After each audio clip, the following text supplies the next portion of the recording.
I'm doing a recording like this, and I'm sorry it looks kind of weird. Yeah, it's a dirty mirror. My front facing camera is getting old, starting to mess up. So I do apologize for the janky setup. But today I want to show you what I got over here, which is a mess. It is my VHS collection. We got some DVDs down there. We have some more stuff that I got to go through. Some Blu-rays. Oh, Matt is upgrading. I'm just gonna go back, take you to a time where a lot of this stuff, when I was growing up, this was not cheap. That was not cheap. This damn Blu-ray player was not cheap. But how much do they cost now? I paid like $4 for this. I paid like, I think maybe like 10 bucks at most. A lot of this stuff you can look at too on eBay, and people are overcharging the crap out of it. So I advise you to not buy that. Go to a store, find you one if you want one. VHSs, I know some of them have older price tags, but literally these are like 99 cents each. 99 cents. If you go like to an antique, they'll probably try to charge you more. We got some classics here. We got Toy Story 2. Hidden there. What are we gonna do, Buzz? Use your head. But I don't want to use my head! Oh, right, the childhood is right there. Jungle Book, just stuff that honestly I haven't seen in a long time. And then we got stuff that ain't even been opened yet. This is Sleeping Beauty. What do we have here? Save up to $57. Coca-Cola, obviously that's on everything. And I'm gonna hold on to that. You got some original price tags. This one hasn't been opened as well. Still got the seal at the bottom. If you look closely enough here, $26.99 for this bad boy. Oh my goodness, imagine paying that now. So yeah, just a bunch of movies. And something I found interesting. Bill Cosby himself.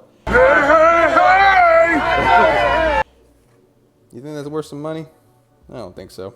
Now, a lot of reasons why I collect this stuff is just for the nostalgia factor, but also, let me tell you guys a little bit of a story where I was on YouTube and a guy was explaining to me about a certain DVD that they had back in the day. It was a DVD that you played for a couple of hours, or maybe like 2 days at the most, and it would basically destroy itself. Now when you're finished watching, recycle the disc with your other plastics or take advantage of our free recycling program with Green Discs.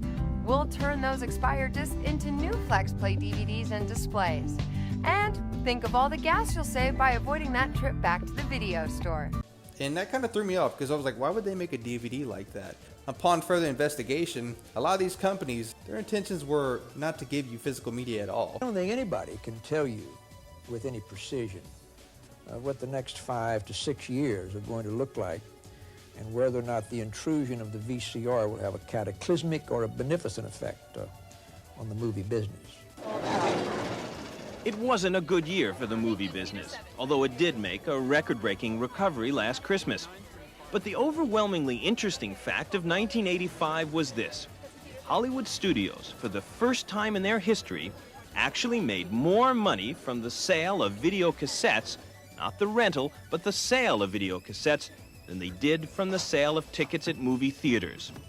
Good films, bad films, the video store is where the growth is, a growth with no end yet in sight. There'll be nearly at least one VCR and probably two in almost every home in the U.S. in 1995 or shortly thereafter. Predicted it right, but left one big guy out. The DVD player. You see all these streaming services. It started off with Netflix. There was probably something before that, but Netflix had everything when I first got into it.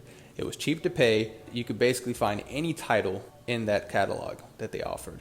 Nowadays, they have Hulu, they got Paramount Plus, they got HBO Max, they got BET Max, they got everything plus Max. It's insane how much stuff it is, and you're going to be paying a pretty penny, just opposed to when you had Netflix. Here we have Teenage Mutant Ninja Turtles, popping this bad boy right in. And we're just gonna look at the quality. To me, it really doesn't bother me as much, but maybe for some of you guys, you're gonna look at this and be like, dude, what the hell is this? And to control all my setups, I have this universal remote. It is very handy. The back piece is tore off there because of my daughter, but still functions, and it's able to control my VCR, DVD, and Blu-ray all at once. Now, the only issue I ever run into with these VHSs is some of them are quite darker than others, just depending on, I'm guessing, the tape. But we have Toy Story here, where you can see it's very bright, and I can see everything on the screen. But that's going to do it for today's video. I just thought to be a little bit different with this one. Take you back, show you a little bit of my collection and what I got going on in the background. Let me know in the comment section down below if you collect physical media as well and what you're currently trying to collect. But other than that, I hope you guys have a good one. Stay safe as always, and I'll see you in the next video. Peace.